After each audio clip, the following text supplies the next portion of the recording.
The walk across the edge of Nethermore is exactly the kind of painstaking, foot-aching, and daylight-draining exercise as could be expected. The Arkenspire grows significantly on the horizon, showing a good amount of progress toward the ruined tower, but your shadows are long and the sun is already low. You are not going to make it to the inn like Hugh had promised, not before nightfall anyway. "I could have sworn on Rune's old sack that there was a burial old house on the road up this way," Hugh sighs, shaking his head and covering his eyes to the look of the reddening sunset. "I feel absolutely terrible that it seems I've led you astray." He turns and scans the edge of his vision, which is remarkable for an old man, it seems. He points into the sunset. "Ah, civilization! There's a fence, like an old estate road just up ahead. If we step up the pace, I bet we can get to it, hop over, and get some cover from the night's demons, eh? How's that sound to you?"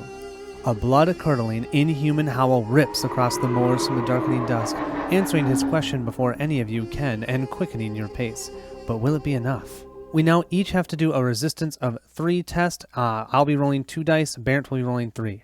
I'll do mine first, I'll give him a roll. Oh, I've got a burst, that's 2 successes, and there's a third, so I'm good.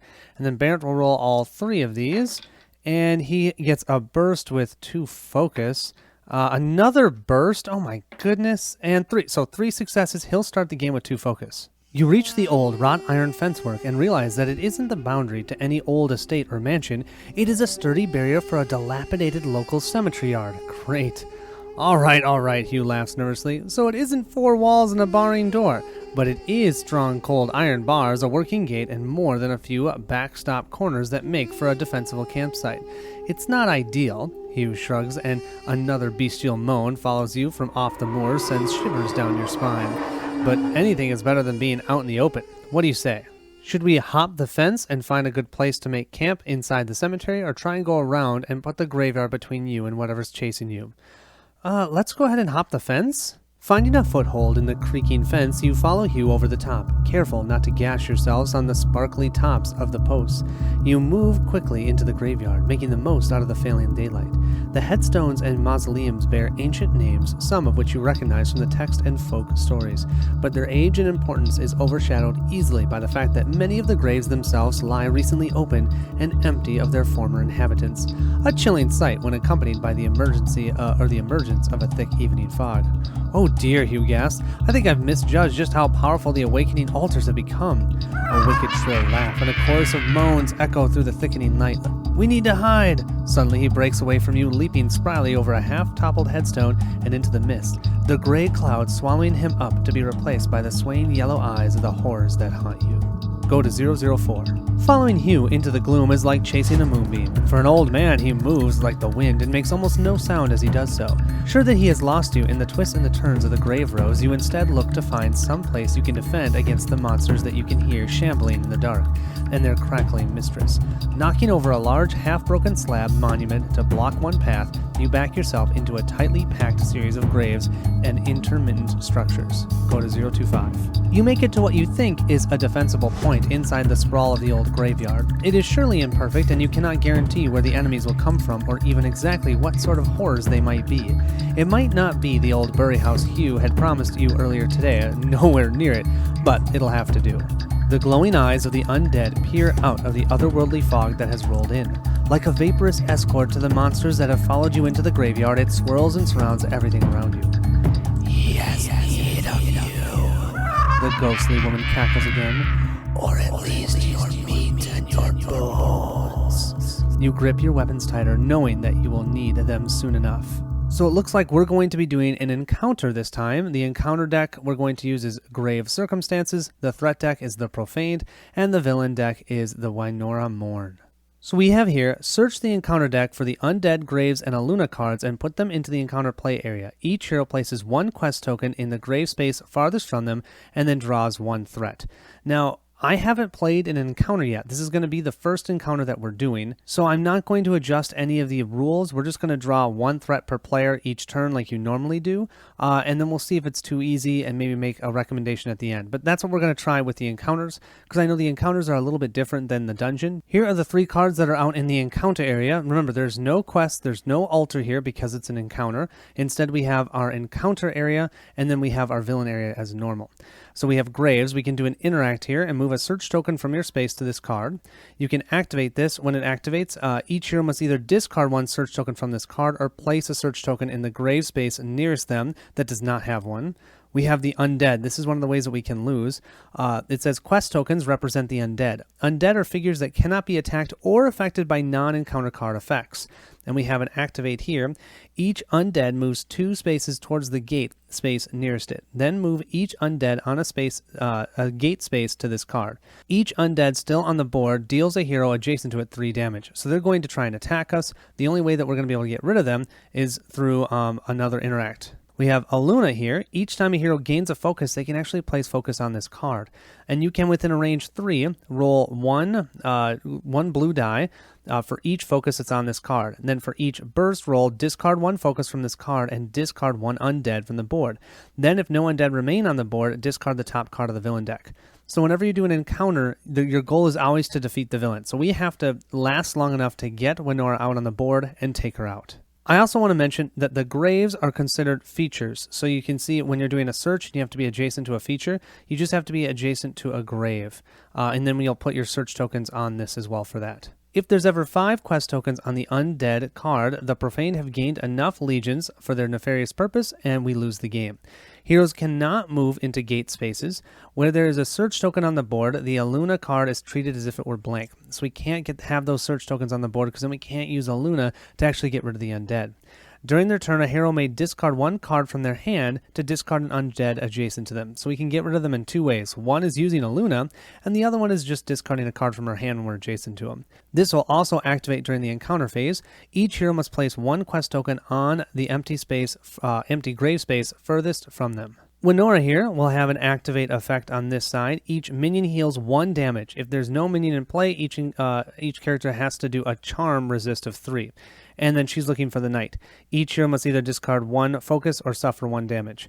We also have a new hero and threat activation card. You'll be doing a threat turn, a villain turn, and an encounter turn. So it's a little different than the quest phase because there's no questing in an encounter. Here we have our threat deck, the Profaned. Now, this needs a little bit of an FAQ, so it's a little confusing.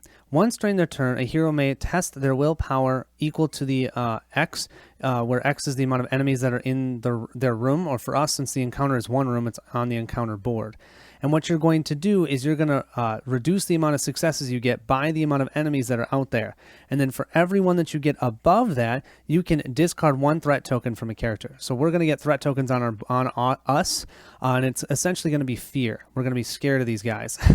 And so that the threat that's on us will actually make their attacks more powerful. So we're each going to draw 1 threat. This one's going to be mine. I will have the Wretch. And remember, he's going to have 7 health because we're playing with that. One of those is the enemy upgrades. And the other one is he's going to come with 1 armor token. So that one's mine. And Barrett will have the Profaned Shambler. And he also will have 1 armor and he has 5 health instead of 4. We each have drawn our 4 cards. I don't think either of us are mulliganing, so we're going to take them. Let's start the game.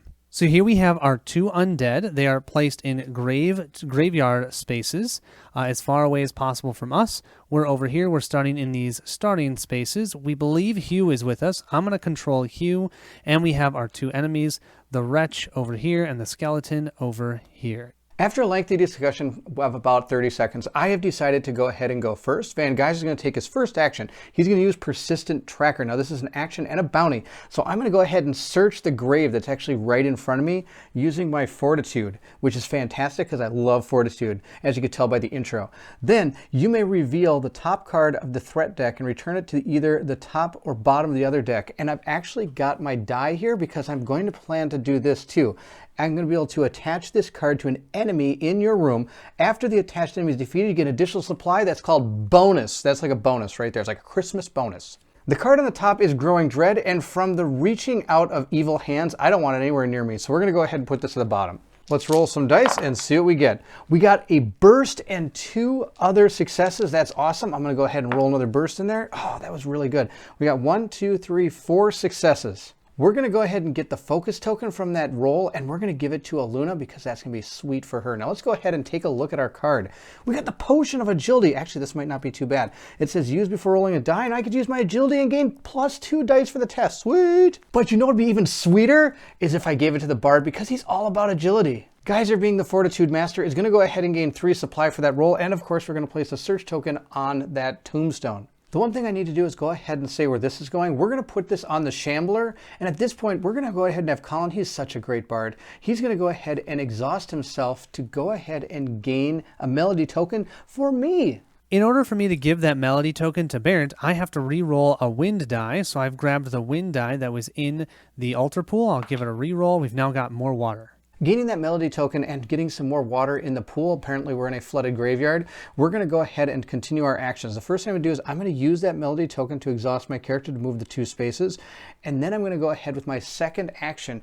We're going to move 3. And then for our third action, we're going to go ahead and use Well Equipped. And potentially, if the character is still alive, the enemy, I might go ahead and use this to put this on him as well. Everything I did is giving me a total of 5 movements. We're going to go ahead and move Van Geyser 1, 2, 3, 4 right over to here. Yep, he and the skeleton are going to go toe to toe. Well Equipped allows me to attack with both of my swords. The first one we have to attack with is Dawn Edge because it's my main weapon. So we're going to go ahead and roll our might, which is 2. Let's see how this goes. We got a success, and a focus. And in order to actually do anything, we have to use this focus token to go ahead and do 3 damage, which is going to remove that armor token from him. So at least a little bit easier to get him. Now we're going to move to our offhand weapon, and I'm also allowed to move 3 squares at this point, but I'm not going to move. We're just going to stay right where we are. And remember when I said I was going to give this to the Bard?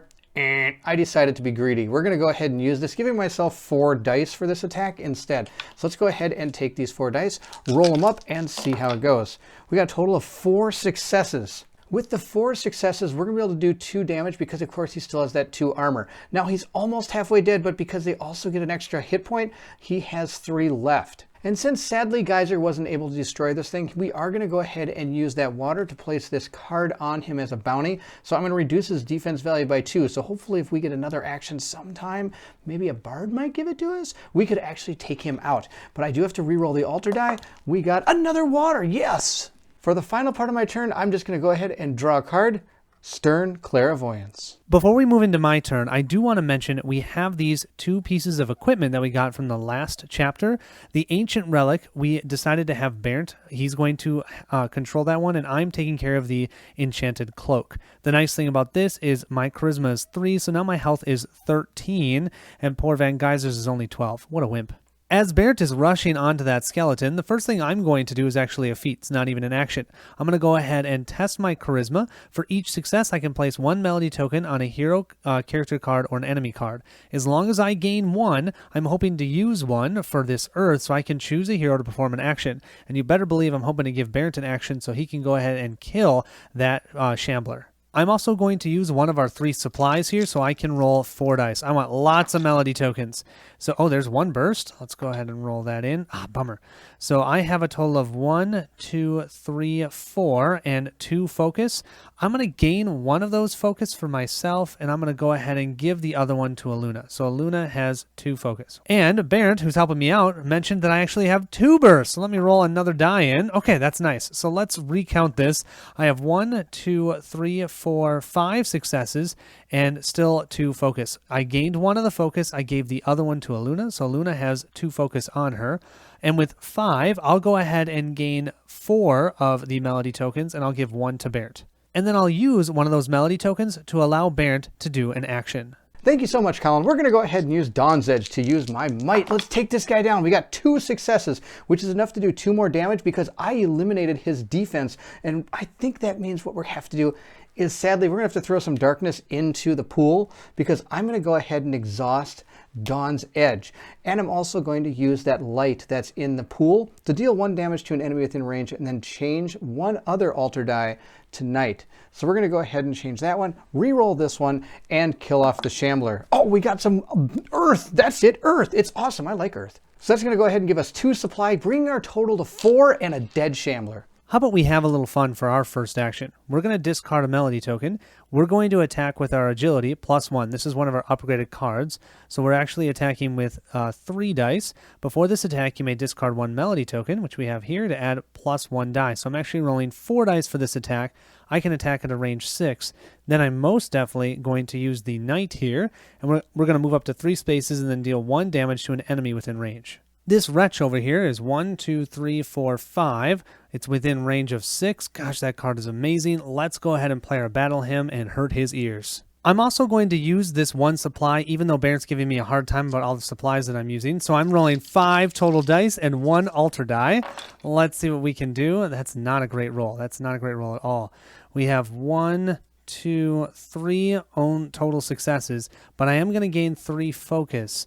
I think what I'll do is I'll put 2 of those focus on Aluna, and then I'll put give 1 to myself, so I have 2. But with 3 hits, all I'm going to do is remove the 1 armor token. He has 1 regular armor, so then I'm going to deal 1 point of damage to him. Ouch, that was a terrible shot. However, I still can move, and I'm going to move 3 spaces, and I'm going to make sure I'm still within range of him, which is range of 6, so that will do another automatic point of damage to him. So he has 2 damage out of his 7 health. I'm going to move myself 1, 2, 3, right over here. 1, 2, 3, 4, 5, 6, still within range of the wretch. Perfect. Next, I'm going to go ahead and exhaust my Ancient Cloak and my Bury Loot here using both of the waters here. One will gain me 1 armor, and the other one is going to gain me 2 focus. I should have done that before, so I could have used that, but that's okay. I have those, and I will need to re-roll these 2 dice, and we've got wind and more light.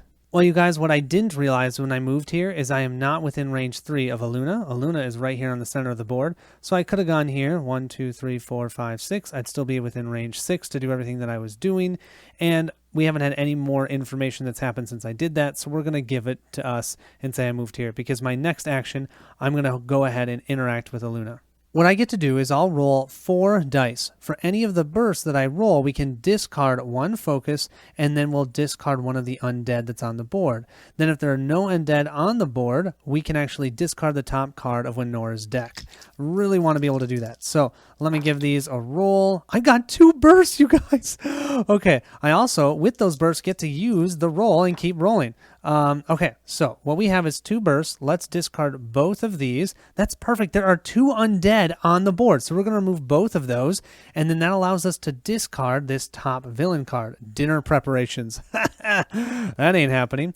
Okay, now with this roll, we don't have to worry about any of these. I do still have focus here. I'm gaining 1, 2, 3 focus. I have 4. I'm actually going to put all 3 focus back onto Aluna. So Aluna's going to have a total of 5 focus. I'll grab 1 more. For my final action, I think I'm just going to draw a card. I'd like to have more cards in my hand so we can potentially discard them to get rid of undead. So I'm going to draw Inspiring Chorus, and then at the end of my turn, I get to draw a card, and I get Braving the Dark. Awesome, that's a search card. We love those search cards. Next, we're going to move to the threat turn. In any order that players choose, each hero resolves the activate text on the card in their threat area from left to right. If a hero did not activate a threat card, which will be Barrett because he took out his Shambler, he's going to draw a threat card. So he's going to draw this one. What he's going to get is a green Revenant minion. So this one is going to be placed in a spawn location as close as possible to where Barrett is. And then this wretch, the red one, is going to activate. The Revenant is going to spawn right here, right by Barrett, and this wretch, 1, 2, 3, 4, 5, is going to get to here. Within range, he can attack me. The wretch is attacking me, and I have to use my agility for defense. My agility is 2. I do have 1 armor token, and I have 1 regular armor. So let's see. I've got 2 successes, plus the 1 armor, which I'll discard, and the 1 regular armor. I take no damage. That will end his activation. Next is the villain turn, and here's the thing. Each minion heals 1 damage. If there's no minion in play, each character must resist 3 with charisma. I'd go, hey, bring it. But we know how charismatic Van Geyser is. Not so much. So fortunately, that wretch is out. He'll heal by 1. We don't have to worry about the resist. There's still no shadow in the altar pool, so we don't have to worry about that. Let's go ahead and draw the next card. And we have Royal Tasters. That sounds great. Each character adjacent to an enemy, that would be me, suffers 1 damage. So I'm going to have to take a damage for that. I am down to 12 health. I'm just like Van now. Each enemy adjacent to a character heals 1 damage. Blast you, Wretch. So I did that 2 damage to the Wretch, and the Wretch is now fully healed. That's kind of cool. If no character suffers damage this way, each character must resist with Fortitude 4. Don't have to worry about that. We'll discard this card. Oh, and by the way, she's probably the scariest looking villain I've ever seen. Yeah, so fun. Finally, we'll move to the encounter phase. We first have each hero must place 1 quest token on an empty grave space farthest from them. We'll do that in a second. Then we have each hero must either discard 1 search token from this card or place 1 search token in the grave space nearest them that does not have a search token. So I'll have to place one. Bernd will not, because Bernd got that one. I'll give it to him. And then finally here, each undead moves 2 spaces. There's no undead on the board. Oh, wait. Actually, there will be, because this activates first, I believe. So these ones will come out on the board, and then they're going to move 2 spaces towards the closest gate. And then if they're adjacent to one of us, they'll deal 3 damage. And then finally, we will draw our card here, and we have Sanctify the Earth. Each hero must either discard 1 focus from a Luna or place 1 search token on a grave space nearest them with no search token. So let's go ahead and discard 2 focus tokens for this, so we don't have to place any additional search tokens. Then we have, if we have Earth in the altar pool, which actually we do, each hero may discard 1 focus from a Luna to discard 1 quest token from the board. Yeah, that's going to get rid of both of the undead. So we'll discard 2 more focus from a Luna. That means a Luna only has 1 focus card left, but that means no quest tokens at all. We don't, because this would place 2 out, and then this will remove the 2. But we'll have to re-roll this die. And of course, we're still going to put out this search token. We'll give that altar die a roll, and we have more Earth. So this ended up being pretty awesome. Can't really complain. I'm going to have to place this search token here. Now, because this search token is here, right now, Aluna's text is blank. So we can't use her ability where it would actually allow us to discard villain cards. Right now on the board, you can see there are no quest tokens here. So what that means is if we can interact with Aluna, once I get rid of this, we can actually just discard villain cards. The encounters are all about trying to get to your villain as fast as possible and take them out. So that's totally what I'm going to try and do. Okay, well, refresh everything and let's start the next round. I'm going to start for this round. First thing I'm going to do is do the interact with this graveyard. That allows me to take this search token and I will actually put it onto the graveyard card. That way, we now can activate Aluna. But that took 1 action for me to do that. Last round, we didn't use Hugh at all. This time, I'm going to. I'm going to go ahead and exhaust him. This ally may move up to 4 spaces, and then we can either have him attack or change to altar dice. I'm going to go ahead and have him attack. I don't even think I'm going to have him move. I'm also, though, going to use this water here, and that's going to allow us to change up to 2 altar dice to other choices that we would like, which is awesome. I'm also going to use this wind here just to allow me to gain another melody token. So I'll put that on for me. We'll roll 2 dice for this attack. I'm just looking to do some damage to this wretch. We only did 1 success. That is a bummer because, unfortunately, Hugh is what we call an ally. Allies cannot use or gain focus. I could have used a supply, but I was hoping that we'd at least get 2 successes. So with that hit, he just hit the armor of the wretch. Doesn't do anything. So then with Hugh's ability, we're going to change 1 die. We're going to change this earth, actually, to a shadow. I can't believe we're doing that, but Barrett says he has a plan, and you got to believe him when he says that. Well, since Hugh's attack whiffed, I'm going to go ahead and use this wind here to deal 1 damage to an enemy within range, but I'll have to exhaust this card, and I will roll this up. We've got some more earth, and that means the wretch has 1 point of damage. That's what I wanted. That means if he's out during Wayne Minora's turn, he'll just heal, and that's great. I'm also going to use 1 melody token here as if it was water to gain 1 armor token. I like those armor tokens, so I'll be back to having 1 armor token. Then what I'm going to do, this is going to be kind of weird. I'm going to use Aluna. There's no undead on the board, but I'm going to use her for my final 2 actions just to do the interact so I can discard 2 villain cards. I'm actually hoping not for a burst because I don't want to discard that. I rolled a success. Great. That's all right. I can then discard 1 of her cards because, oh, and look at that scary guy. This is why I want to get rid of these cards because there are no undead on the board. We'll do the second one. Beautiful. Still no burst. We'll discard this one. Another scary boy, baby. Good. Okay. Then I will end my turn by drawing 1 card, and I draw the battle hymn. We're going to move over to Van Geyser's turn, and we're going to start with Discerning the Prey. If you didn't notice, that was the first time that Colin has gone first since we started this campaign. Really, I thought I'd give him a shot, and he did okay, I guess. We're going to go ahead and read this out, though. It says, I have to test my intellect, and for each success, you may reveal the top card of your deck. For each bounty card revealed, you may attach it to an enemy within range. And I have to shuffle each other revealed card back in your deck. And I could use wind to move 2 spaces. 1, we don't have wind in the pool, and 2, I don't want to move 2 spaces. We're not going to use any supply. We're just going to go ahead and roll these up. Oh, we got 2 successes. That's great. So I get to reveal the top 2 cards. And if I get any bounties, I can go ahead and put them on our enemy. So the first one we have is attach this card to an enemy in your room. After the attached enemy is defeated, I get to gain an additional supply. You bet that's going to go on there. And I think I can do both of these, can I? Yeah. For each revealed bounty, you may attach it to an enemy. Oh, and look at this. I got another one. Attach this to an enemy within range. Reduce the attached enemy's defense value by 1. So we could attach both of these if we want to, and I think that's a good plan.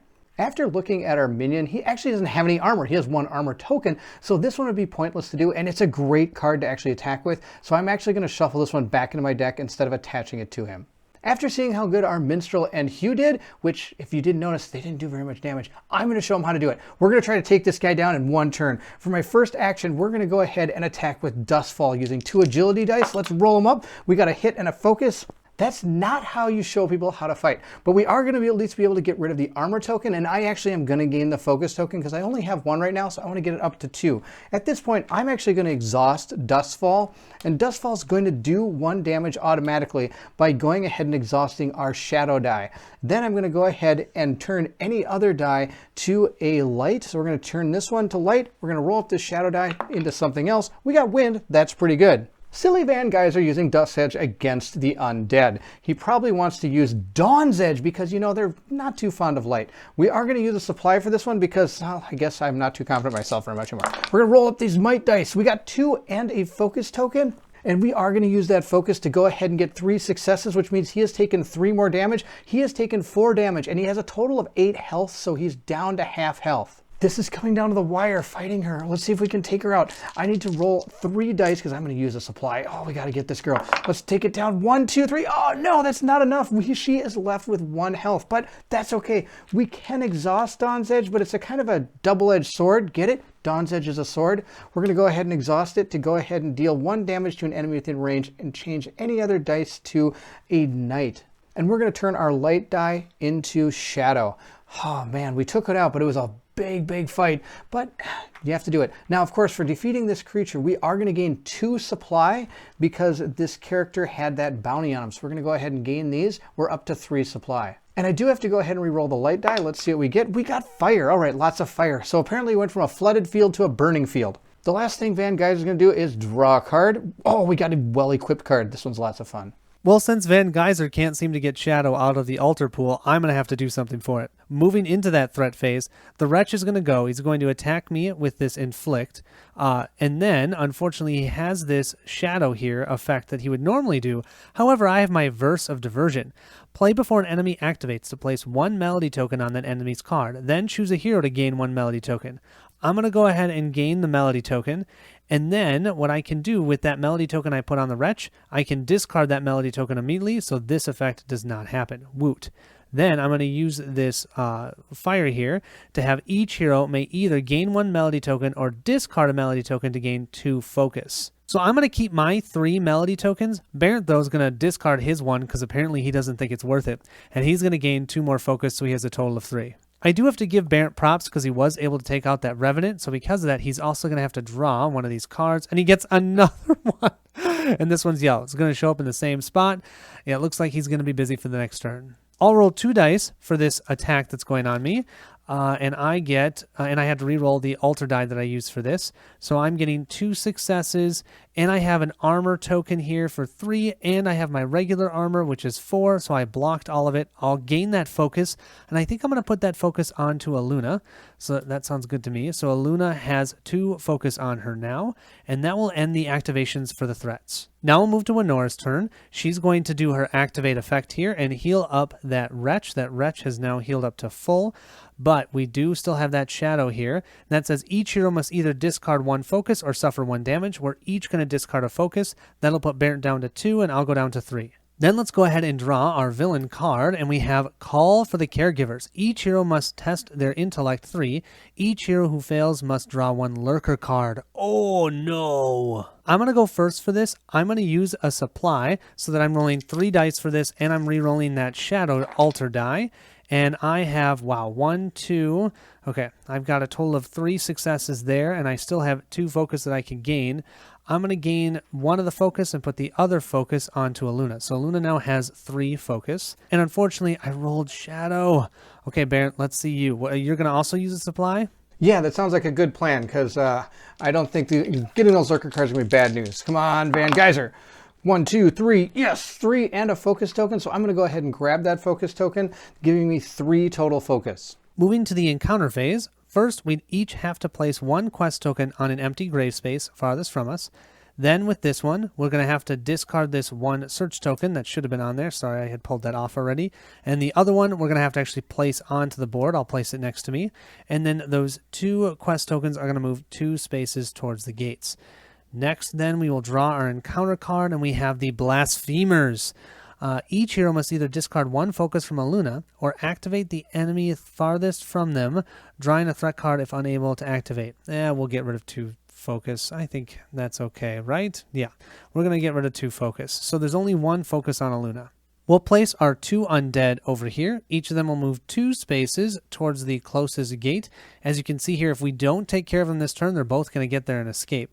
Also, with this search token, we can place it actually right next to Barrett, which is great because hopefully he can take care of that for me and spawn that Revenant over here that he's going to also deal with. Thanks, Barrett, for doing everything.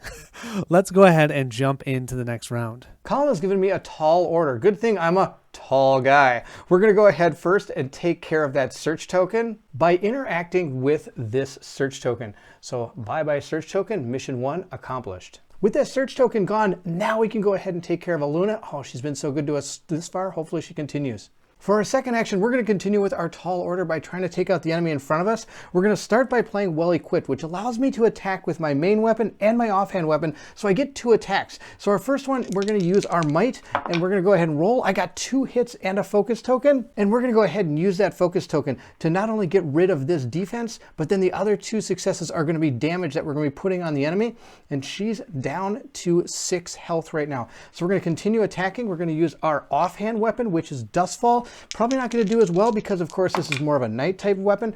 Oh, look at that, though. We got 2 successes, so that's going to be 2 more damage because she doesn't have any armor, because the only armor she had was from the armor token. 4 damage. Now, that was just the well-equipped card. Of course, if I wanted to use the water, I could attach this card to an enemy in range and reduce the attached enemy's defense by 1. First off, it doesn't help. She has no armor. And second, we don't have water in the pool right now. So we've gone ahead and used our well-equipped. That was our second action. For the third action, again, we're going to go ahead and attack, and Dawn's Edge is my man. We're going to go ahead and use this one, see how it goes. I got 1, 2 successes. Yes, that's exactly what we needed. We're up to 2, 4, 6 successes against this person, or I should say damage, sorry, meaning she only has 2 left. You're right. It's time for the big old 1-2 knockout punch. We're going to go ahead and exhaust Dustfall, giving ourselves 1 damage to the enemy. I'm going to have to go ahead and turn another die to something of my choice. Oh, no, sorry.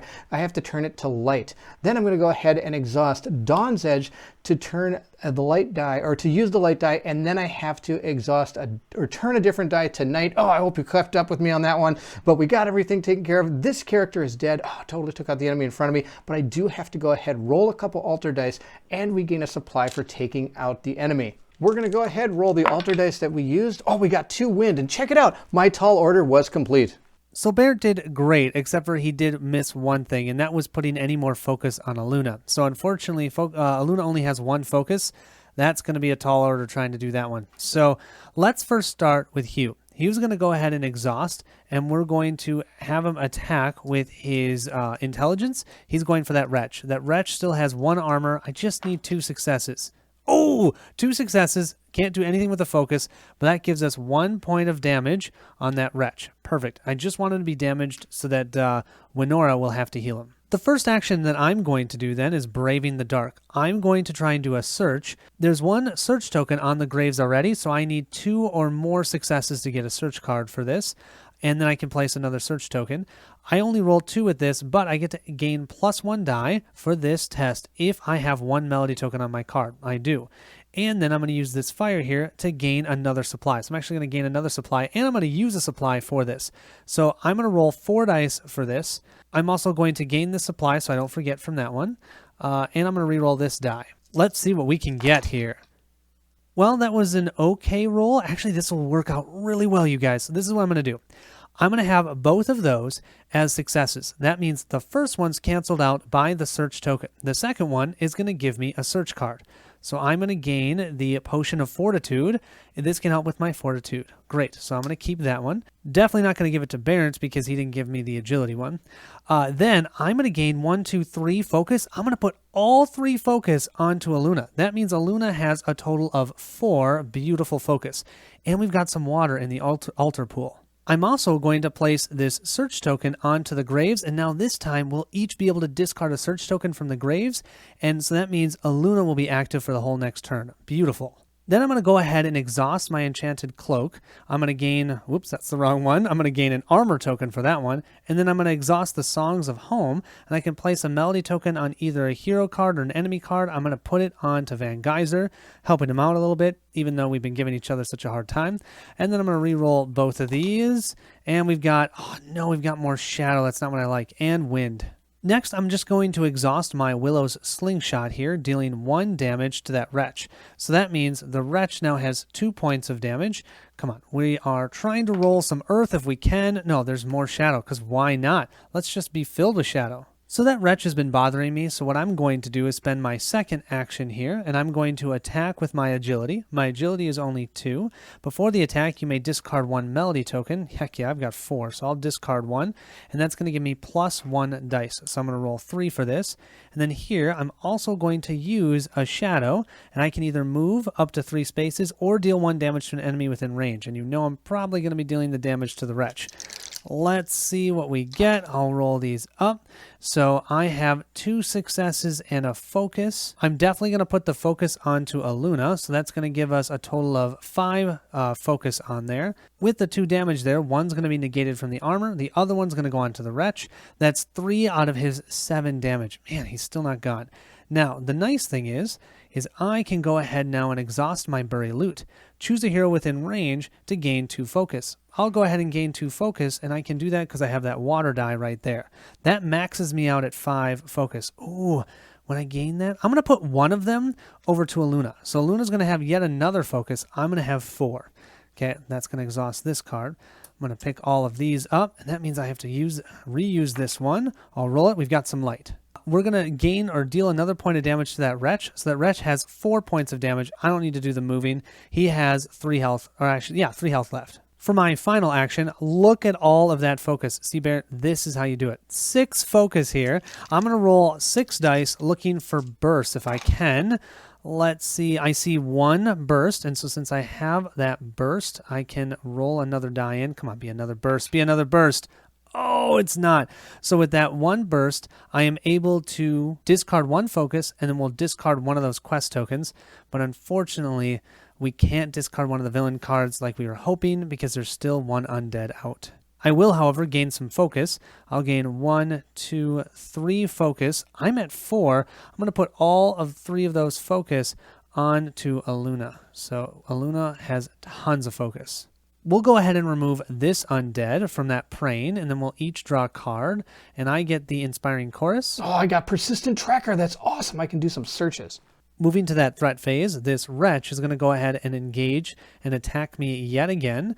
Also, he's going to use the Shadow here. Each character in this enemy's room, and when it's an encounter, it's all of us are in the same room. So we're both going to gain 1 threat token, which is terrible. And then, oh no, we have Growing Dread for Barent. Put this into his threat area. It will do this activate effect and potentially this effect if he does not deal with it. Remember that threat tokens increases inflict tests by 1. However, that will happen after he does this initial attack. So he's still only attacking me for 4. I'll roll my agility of 2, and I'll reroll that die. Oh, that's a burst. I will take that. Okay, I've got 3 successes plus 1 regular armor. That's 4 to block it. That means I get to keep this armor from last round. Finally, And now we'll each gain those threat tokens, and we have some light in the altar pool. Winora will be next to go. She is going to heal up the Wretch by 1, that blasted Wretch. And then each hero must either discard 1 focus or suffer 1 damage. We'll each discard 1 focus. That puts Barrett down to 2, and I'm down to 3. And we'll have to re-roll this die. We'll then go ahead and draw her next card. Oh, we've seen this one. Each character adjacent to an enemy suffers 1 damage, so that's going to be it to me. That'll be my second point of damage. And then each enemy that's adjacent to an enemy, or a hero, will heal 1 damage. And if none of that had happened, we'd have to do the resist. We don't have to worry about the resist. Let's re-roll that altar die, and we get water. Finally, we have our encounter turn. We're going to have to place out 2 more undead. We're then going to discard both search tokens. And with this activate, we're going to have 1 of the undead escape, and the other 2 that we put out are going to move 2 spaces. Then we're going to draw this card, and we have Sanctify the Earth. Oh my goodness. Okay, each hero must either discard 1 focus from a Luna or place 1 search token. We're definitely going to discard 1 focus each. Now, here's a question. We need to have Earth, but I'm realizing I have Melody tokens. Can I use my Melody token as if it was an Earth? We're going to say that we can, because I can use them for my cards, and this is an effect that helps us. So I'll discard a Melody token to give us that Earth symbol. Each hero may discard 1 focus from a Luna to discard 1 quest token from the board. That means we will get rid of both of these focus. There's 4 focus left on a Luna, and that means there'll be no undead on the board. But we will have 1 undead escape on this card. Remember, if there's 5 on here, we lose the game. This undead will shamble over to the gate and escape, and 2 more would have shown up, but we just eliminated them. So now we can move to the next turn. We'll refresh everything, and Barrett, let's see your stuff. I have been given no tall orders this time, so what I'm going to do is I'm going to go ahead and use my Melody token to exhaust Ban Geyser. That allows him to move 2 spaces back towards Aluna so that we can actually start activating her as well. I can at least help out the bard that way because I don't have any threats on the board that I'm really too worried about. Before I do any actions, I'm actually going to try to get rid of my threat token. Now to do that, I'm going to go ahead and test my willpower. And the test is actually equal. I'm going to roll the test, and I'm going to take away successes equal to the number of enemies on the board. Now that's 1.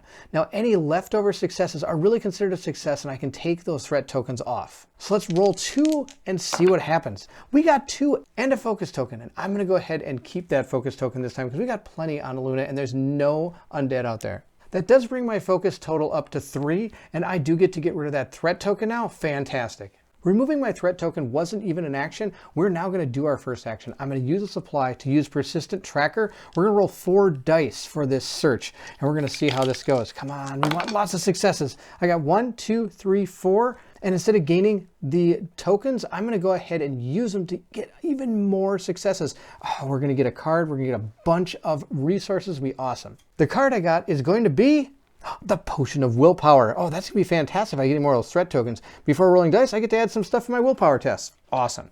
Now let's go ahead and figure out how many successes we have. We have 1, 2, 3, 4, 5, 6. So we're going to go ahead and gain 5 supply, which is need of a total of 6. Oh, we're rocking in supply now. Our horse with the most is going to go ahead and use his next 2 actions to go ahead and fire off a Luna here. We're going to use our first one, rolling our 4 dice equal to the amount of focus tokens she has. So now we don't actually want bursts, and we didn't get any bursts. And the reason we don't is because those are going to make us remove these tokens. Instead, we're going to go ahead and gain a focus token, and I'm going to put it in my pool because I only have 1. Now I've got 2.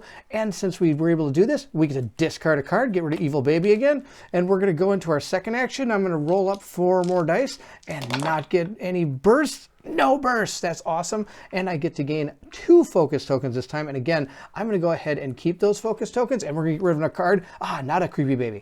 I did complete all 3 actions. I might have said 2 at the wrong time, but here we go. We get a card. It's marked Prey. Oh, hopefully we get the bad guy to come out and mark her.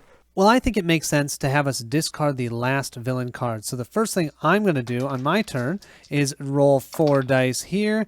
I got a burst, you guys. That's a bummer. I'll have to roll for it. Okay, with that burst, I have to discard 1 focus from here. But that means I will get to discard the last villain card. Which one is it? Another creepy baby! Oh, these creepy babies. Okay, that means, though, that Winora will spawn at the end of this turn. And then all we have to do is kill her. Now, For focus, I gained 1, 2, 3 focus. I'm going to go ahead and put 2 in my pool, and I'll put 1 more on Aluna just in case. I am all the way up at 5 total focus, and we have 4 on her. So that was my first action. At this point, we just want Winora to show up. So what I'm going to do is my last 2 actions, I'm just going to draw cards. So I've got the Verse of Diversion. Then I'm going to, for my final action, the Rousing Finale. That'd be great, especially if I can take her out with that. And then for the end of my turn, I'm going to draw a card. Come on, more attack. Nope, that's a search card. Oh well.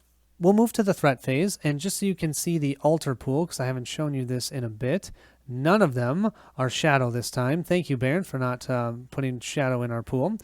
And then we can see here this guy's going to inflict 4, just like normal. And then for Barrett, he's going to either have to discard 1 focus or gain 1 threat token. Then he's going to have to test his willpower. I'm assuming he's going to discard a focus, so let's just do that now. So he's down to 3 focus, and then he's going to have to test his willpower. I'm rolling 2 dice for this agility test, and wow, that's actually not a great roll. I have 1 armor token. I have 1 success. I'm going to use a focus here, so that's 1, 2, plus the armor, and plus my regular armor. That gives a total of 4, so no damage, and I'll gain that focus right back with this focus symbol. So that's me. Van Geyser doesn't have any threat tokens, so he's just going to roll and hope for some focus. Oh, I got a focus because really the test is 0. So we pass the test and I gain a focus. And since we did pass the test, we're going to discard this card.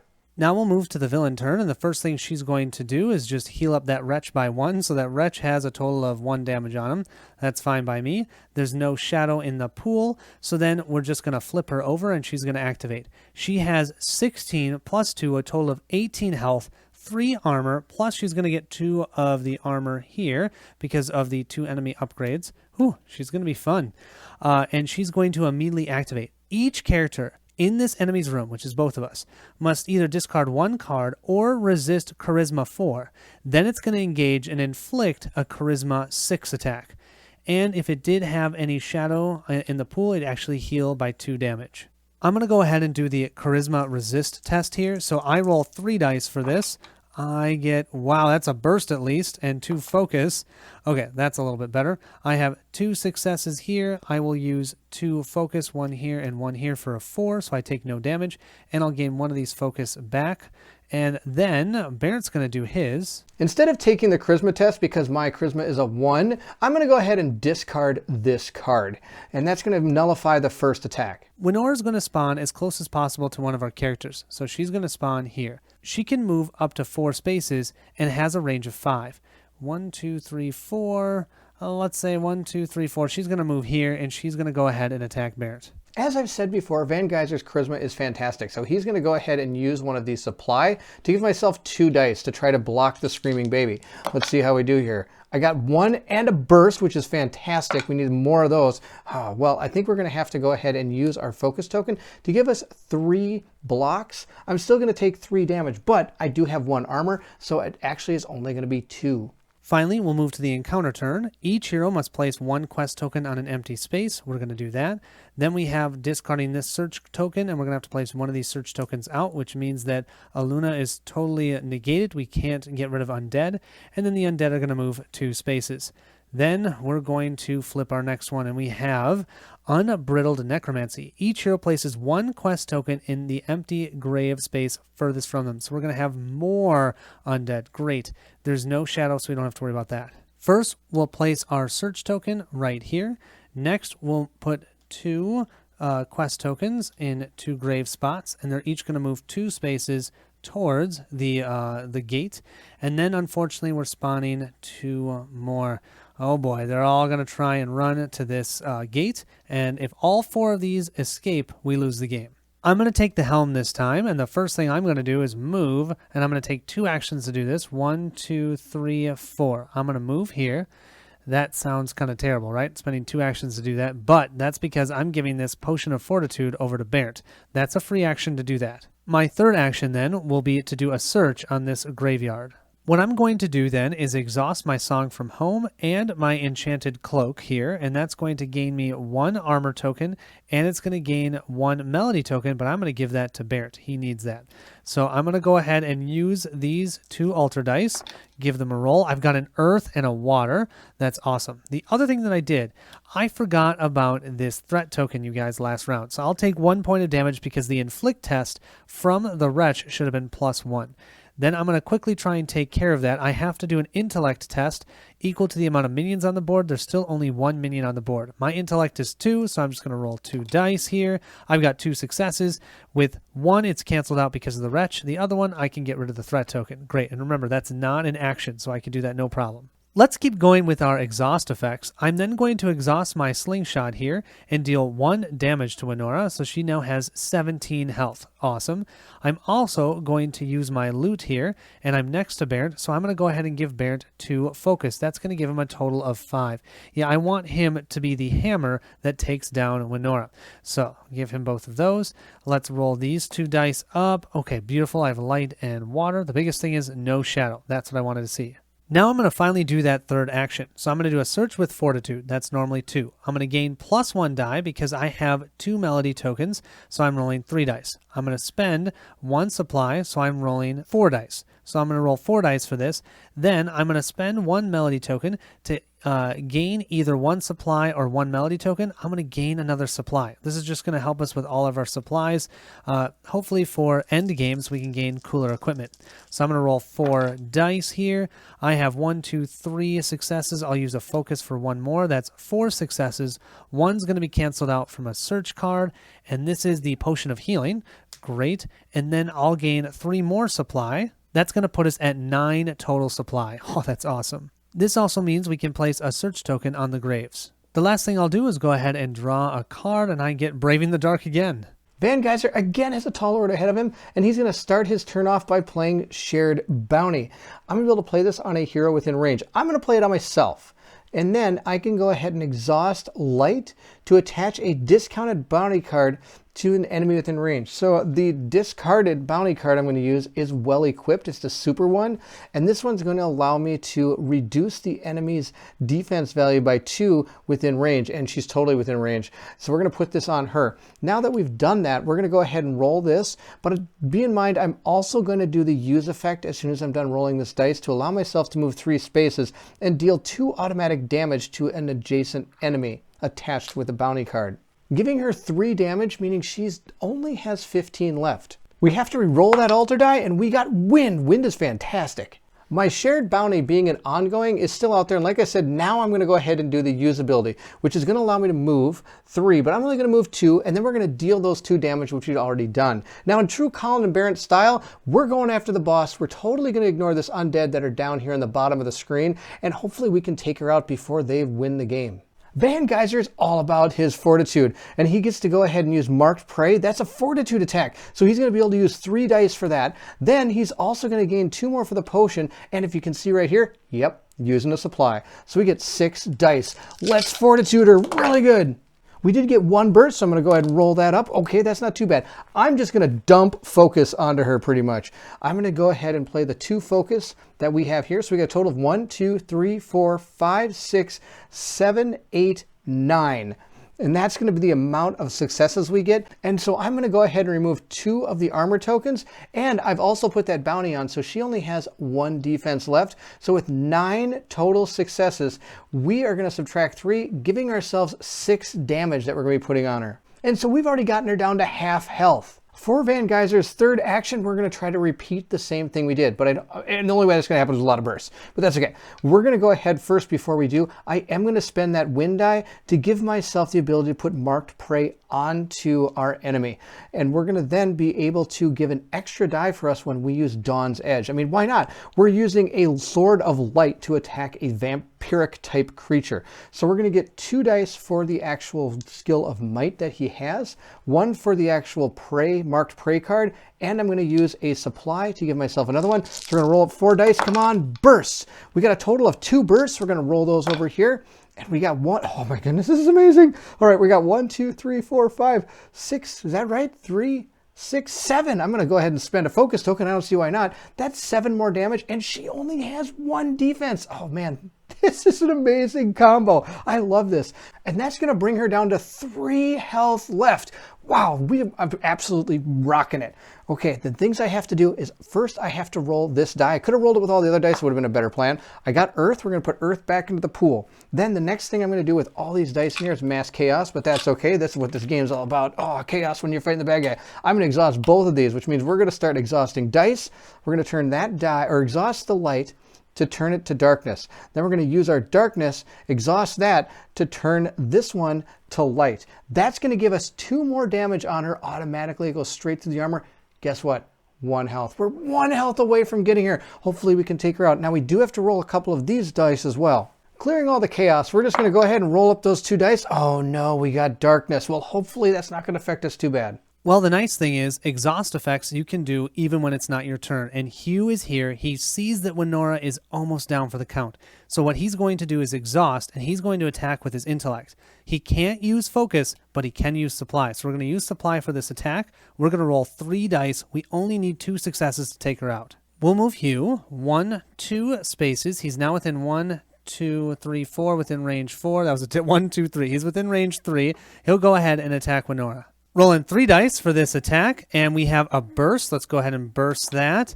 And we have 1, 2, 3 successes. The focus don't do anything. 3 is more than enough. Winora is toast. There's nothing that feels better than seeing the sunrise after a grueling night of destroying the undying and littering a cemetery with corpses returned to the grave. Once that vampiric witch screeched out her last curse and you saw her fall to ashes, you were able to get a surprisingly restful sleep. "Good morning, friends," Hugh says with a chipper uptick to his voice. "What a crazy night, eh? I thought I was a goner when those profanes came after us. What would I have ever done without you?" He holds out a cracked wheat sweet roll, oddly warm by the steam rolling off of it. "Let's get up and find that inn." Each hero adds 1 random hero upgrade card belonging to their hero to their journal, and then we're going to add well rested to the journal. We also need to note which hero suffered the most damage. Then each hero heals all of their damage, and for every set of 3 supply, we can gain equipment. Here's the thing. I have 3 points of damage. Bears over there only has 2. So we're going to have to notate that I took more damage than Van Geyser. That doesn't seem possible, but it's true. We ended the game with 6 supply, so we'll remove all 6 supply, and that means we can draw 2 equipment cards. We have runed throwing knives. Well, that looks kind of cool. And then our other one will be the Oblivion Chain.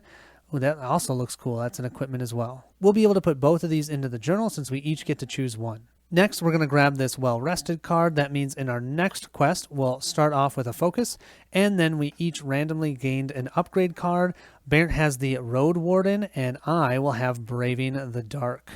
And that will end Chapter 2 of Altar Quest. Now Bernd and I have to decide if we want to keep going on this or maybe play some other games. We'll see. But overall, we're having lots of fun. The encounter was definitely a different experience than the board doing the actual dungeon.